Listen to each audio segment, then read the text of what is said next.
Bonjour et bienvenue sur le plateau de Sa bouche sur les marchés et j'ai le plaisir d'accueillir Michel Finance, PDG d'Affluente Médicale, qui prépare actuellement son introduction sur Euronext Paris. Bonjour Michel. Bonjour.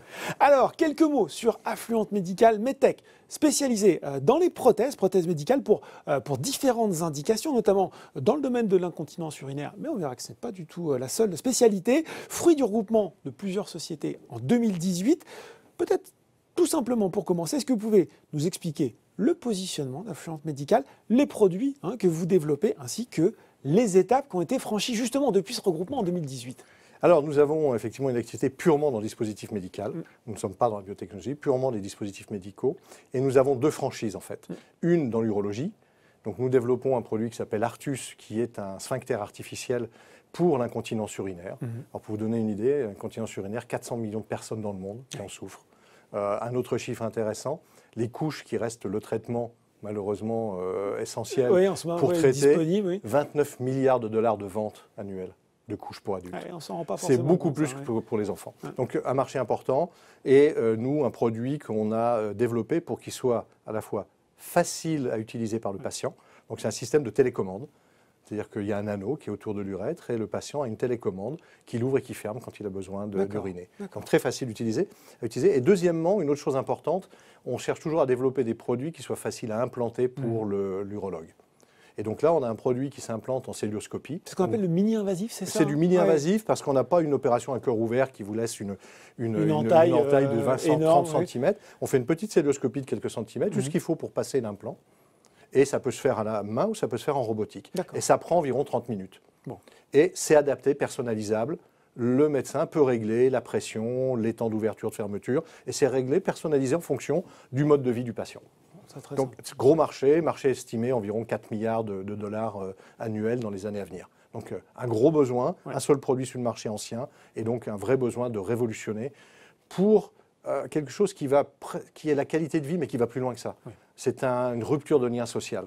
Quand vous êtes incontinent, et parfois ça arrive pour des hommes jeunes qui sont opérés du cancer de la prostate, vous vous retrouvez incontinent à 50 ans, vous avez de nombreuses années devant vous, si vous êtes obligé pendant 30 ans de porter des couches, c'est invalidant. C'est pas simple pour le moral. Professionnellement, socialement. Donc ça, c'est notre premier produit, notre première franchise. La deuxième franchise, c'est la cardiologie. Alors dans la cardiologie, il y a plein de domaines. Notre domaine, c'est ce qu'on appelle le structural heart, ou alors la cardiologie fonctionnelle. Alors pour expliquer, dans le cœur, il y a 4 valves cardiaques. Donc nous travaillons sur la valve mitrale, qui est pour traiter la régurgitation mitrale. C'est-à-dire le fait que la valve mitrale, qui assure le transfert du sang entre l'oreillette gauche et le ventricule gauche. Elle se repasse un petit peu, c'est ça. En fait, elle n'ouvre pas, elle ne se ferme pas bien, ce qui fait qu'il y a un reflux du sang vers les poumons ou une obligation pour le ventricule gauche de surtravailler. Et ça amène à une insuffisance cardiaque, puisqu'en fait, le ventricule, c'est en gros le moteur du cœur. C'est ce qui va pomper le sang grâce à la valve mitrale pour aller réalimenter en sang nettoyé par les poumons l'ensemble des organes du corps. On imagine un gros marché aussi, ça, non ? Alors, énorme marché, puisque... Alors, pour le moment, il y a peu de produits sur le marché, parce que c'est nouveau, la mitrale. La aortique, la valve aortique, transcathéter, dite TAVI, c'est un marché qu'on estime prochainement, aux prochaines années, à 8 milliards. La prévalence de la régurgitation, c'est 1,5 fois à 2 fois la aortique. Donc on peut imaginer à terme un marché de 10 à 15 milliards. Ce qui est prévu pour le moment en 2027, c'est un marché de l'ordre de 5 milliards de dollars. Donc un très gros marché et peu de produits sur le marché parce que c'est nouveau. Donc nous, on a développé 2 produits. Un produit de réparation, parce qu'on peut soit réparer, soit remplacer, comme dans le cas de la TAVI et de l'aortique. Alors vous avez fait la transition sur ma prochaine question, c'est très bien, mais justement, vous l'avez déjà un petit peu dit, quel est l'état de la concurrence ? Parce qu'il y en a des très gros équipementiers médicaux qui travaillent sur les valves, qui travaillent aussi peut-être justement sur cette prothèse pour l'incontinence urinaire. Quel est l'état du marché aujourd'hui ? Alors sur l'incontinence urinaire, c'est un marché qui nous a intéressés dès le début parce qu'il y avait un gros besoin et qui n'était pas complètement couvert. Il y a un produit sur le marché, qui est un produit de Boston Scientific, qui existe depuis plus de 30 ans. Donc c'est un produit qui a le mérite d'exister. Pas beaucoup d'innovation, on se dit. Pas beaucoup d'innovation, qui est un produit mécanique, qui est un produit qui est explanté dans 30 à 40% des cas, qui a été fait principalement pour l'homme, très peu utilisable pour la femme. D'ailleurs, Boston n'a jamais enregistré aux États-Unis. Et 80% de l'incontinence urinaire sont les femmes, 20% les hommes. Donc il y a un trou énorme dans le marché. C'est un produit qui se vend pour environ, les estimations, c'est 400 à 500 millions d'euros par an. Mais le marché, si vous estimez que sur les 400 millions de patients incontinents, il y en a une centaine de millions qui ont une incontinence sévère et modérée, c'est des gens qui auraient besoin d'un sphincter artificiel. Donc le potentiel de marché est très important. Et il y a uniquement un ou deux autres produits en cours de développement, mais pas aussi avancés que les nôtres, puisque nous sommes déjà en phase clinique. Et vous le disiez, sur la valve mitrale, là aussi, finalement... C'est différent. Ouais. La valve mitrale, alors c'est un énorme marché, comme on disait, en potentiellement 10-15 milliards de marchés potentiels, mais avec beaucoup de concurrents potentiels. Tous les gros, Medtronic, Abbott, Edwards, ont tous des produits en développement. Donc, le seul moyen pour nous de faire quelque chose qui ait un jour un intérêt et qui ait une pénétration de marché importante, c'est de développer quelque chose de disruptif. Donc, ce qu'on a développé, ça fait partie aussi de nos gènes, de notre ADN, c'est un produit qui soit physiologique. Vous vous souvenez peut-être, j'ai été le premier directeur général de Carmat, et c'est le même esprit. Prothèse de cœur intégrale pour les gens qui te regardent et qui et l'intérêt de Carmat, c'était de mimer en fait le cœur. Ouais. Ne pas faire une pompe tout simplement mécanique, mais quelque chose qui ressemble au cœur physiologique. Reproduire quelque chose de naturel. Voilà, et qui crée un flux naturel. On a fait la même chose sur la valve mitrale, c'est-à-dire qu'on a développé une valve mitrale qui ressemble pratiquement centimètre par centimètre à la valve mitrale physiologique, c'est-à-dire qu'elle a une forme de D, elle est asymétrique, elle a un seul feuillet, et donc elle permet de reconstituer le flux sanguin naturel dans le ventricule gauche. Et non seulement donc, on va régler le problème d'ouverture-fermeture avec la valve qu'on implante, mais en plus on va recréer un circuit sanguin dans le ventricule gauche normal, ce qui fait que le ventricule gauche n'a pas à surtravailler et de ce fait n'entraînera pas d'insuffisance cardiaque. Le seul moyen pour nous de pouvoir se positionner par rapport à ces gros acteurs, c'est de se démarquer avec un produit qui apporte quelque chose. Et on est les seuls pour le moment à avoir en fait cette indication potentielle.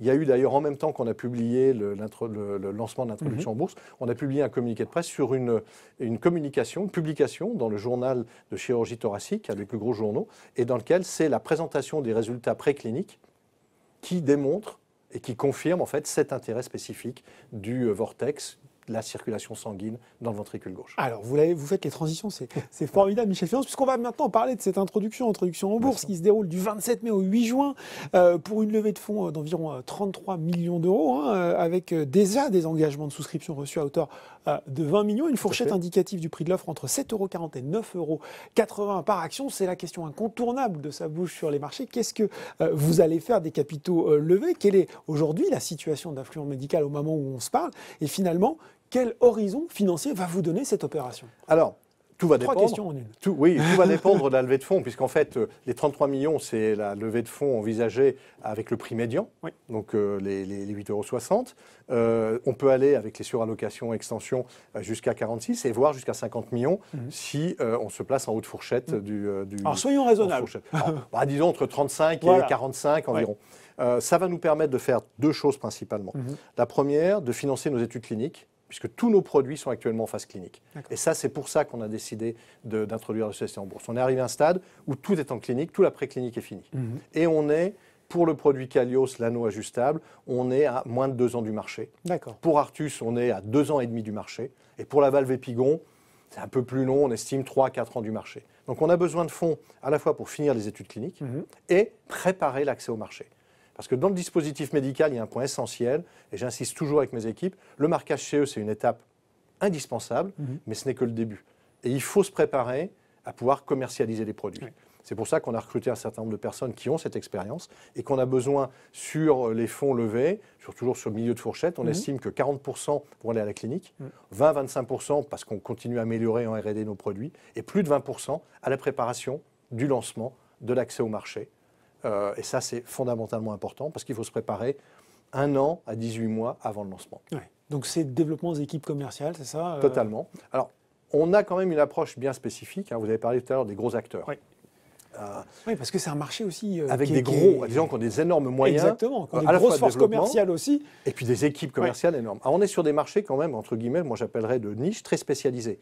Ou par exemple en France, sur la cardiologie structural sur la cardiologie fonctionnelle, nos produits, vous avez, quand vous couvrez 20 à 25 hôpitaux, vous avez couvert l'essentiel. Donc notre stratégie est bien établie. On va vendre directement nos 3 produits, urologie en urologie, 2 en cardiologie, dans 4 pays les plus principaux en Europe. La France, l'Angleterre, l'Allemagne et l'Italie. Simultanément, c'est pays Alors on va lancer, alors c'est jamais simultanément, parce que les discussions sur les prix, les appréciations, mais l'idée c'est dès que les produits sont prêts, les lancer dans ces 4 pays en direct. On estime qu'il nous faut une trentaine de personnes pour couvrir ces marchés-là. Donc ça va être le but des 2-3 prochaines années. Et par contre, le reste de l'Europe, on va le faire en partenariat de distribution. Et on a déjà signé un accord avec Palex en Espagne pour l'exclusivité de distribution.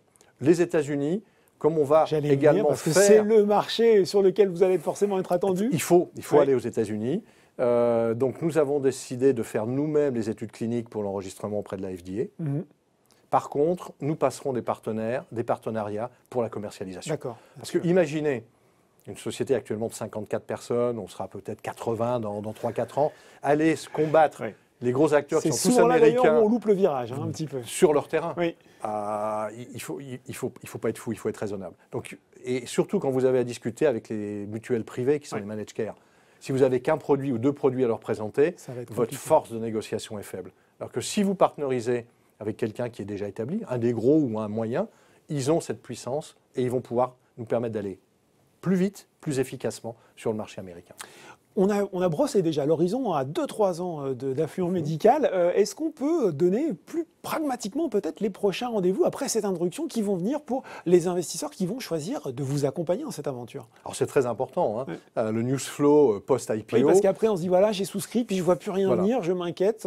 D'expérience, comment ça marche? puisque c'est ma quatrième IPO dans le domaine, MedTech, Biotech. Je pense que c'est important d'avoir un news flow.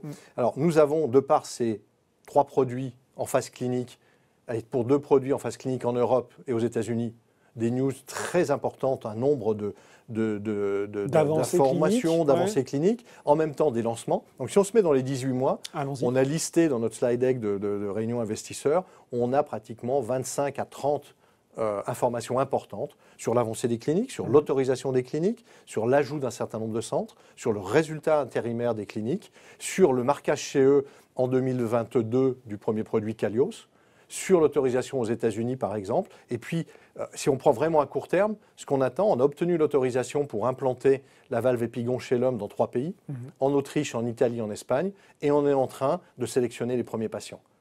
Donc ça va être une nouvelle très importante pour nous, puisque c'est un produit très important pour nous, et on devrait pouvoir, dans une question de mois, je n'ose pas dire semaine, parce que je ne vais pas surpromettre, soyons conservateurs, de mois, où on va pouvoir annoncer les premiers patients, et on l'espère, avec les mêmes résultats que ce qu'on a eu en préclinique. Bon, ben voilà, merci beaucoup pour cette présentation d'affluent médical, spécialisé, MedTech spécialisé dans les prothèses médicales. Merci beaucoup, Michel Finance. Merci. Voilà, et je le rappelle, si vous êtes intéressé par cette introduction en bourse d'affluent médical, elle est ouverte du 27 mai au 8 juin prochain pour un prix de l'action compris entre 7,40 € et 9,80 € pour une levée de fonds qui peut être entre 33 et 40 millions d'euros. Ça bouge sur les marchés, c'est fini pour aujourd'hui. À très bientôt pour un nouveau numéro.